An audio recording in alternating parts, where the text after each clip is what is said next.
একদিকে অ্যাথলেটিকো মাদ্রিদের অনড় অবস্থান, অন্যদিকে বার্সেলোনার মরিয়া চেষ্টা, মাঝখানে হুলিয়ান আলভারেজ। আর্জেন্টিনা স্ট্রাইকারকে নিয়ে শেষ মুহূর্তে জমে উঠেছে ট্রান্সফার নাটক।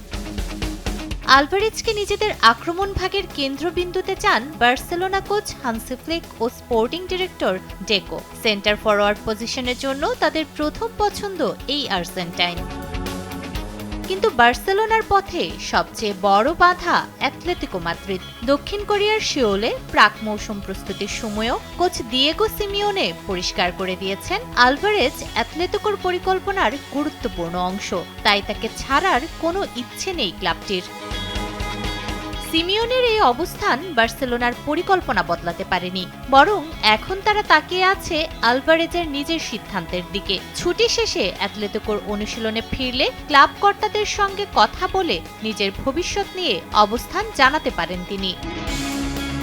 তবে আলভারেজ ইচ্ছা প্রকাশ করলেই যে বার্সেলোনার পথ খুলে যাবে তা নয়। অ্যাথলেটিকোকে আগে আলোচনায় বসতে রাজি হতে হবে, এরপরই আলভারেজকে ঘিরে আনুষ্ঠানিক প্রস্তাব নিয়ে এগোতে পারবে কাতালান ক্লাব।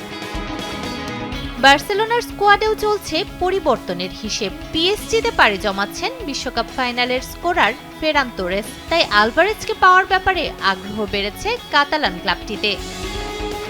সময়ও খুব বেশি নেই। লা লিগার নতুন মৌসুম শুরুর আগে নিজের স্কোয়াড নিয়ে পরিষ্কার ধারণা চান ফ্লিক, তাই এই সপ্তাহে আলভারেজকে নিয়ে অবস্থান স্পষ্ট না হলে বিকল্প পরিকল্পনায় চলে যাবে বার্সেলোনা।